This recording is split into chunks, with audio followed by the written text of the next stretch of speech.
Party నాయకుడిని ఏడిపిస్తారా, ఉమ్, లేకపోతే రాజుగారిని ఇబ్బంది పెడతారా? అది, అవును. ఉమ్, అప్పుడు కులం వచ్చింది. అవును. ఇప్పుడు వీళ్ళు కులమే తెస్తారు. ఉమ్, అంబటి రాంబాబుని కులం పేరుని అరెస్ట్ చేశారా? లేదు అదే కదా. కదా. ఉమ్, అక్కడ ఆయన చేసింది తప్పు, వీళ్ళు చేసింది అంతకంటే తప్పు. అవును. లడ్డూకి సంబంధించినవి పోస్టర్లు అవి పెట్టారు రోడ్ల మీద, ఉమ్, తీయమంటే కర్రలు ఉచ్చుకుని నిలబడ్డారు.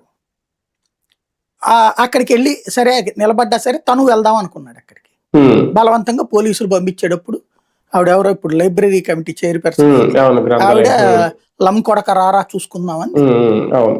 ఆవిడ మళ్ళీ అంతకుముందు నీతులు ఉన్నాయి ఆవిడ, మనం ఉమ్, దుర్భాషలు మాట్లాడకూడదు, సంస్కారయుతంగా ఉమ్, మాట్లాడాలా, రాజకీయాలంటే నీతిగా ఉమ్, ఉండాలన్న ఉపన్యాసాలు కూడా ఉన్నాయి ఆవిడ.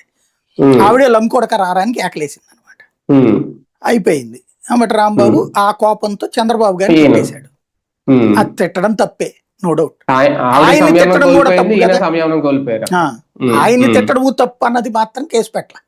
అవును. ఆయన తిట్టిన దానికే కేసు పెట్టారు. అవును. అంబటి రాంబాబు ఆ, ఇంటి మీద దాడి అనేది దుర్మార్గం, నో డౌట్. అది. ఉమ్, కేసు ఆయన దుర్భాషలాడినందుకు కేసు పెట్టావు, రైట్, ఉమ్, ఎనఫ్.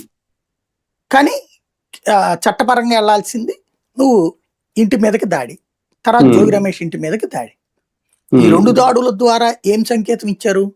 గతంలో జగన్ టైంలో బీపీలు మా వాళ్ళకు వచ్చినాయి అన్నందుకే కదా మనందరం తిట్టింది ఆ రోజున. అవును. బీపీలు రైజ్ అవుతాయి అన్నందుకు.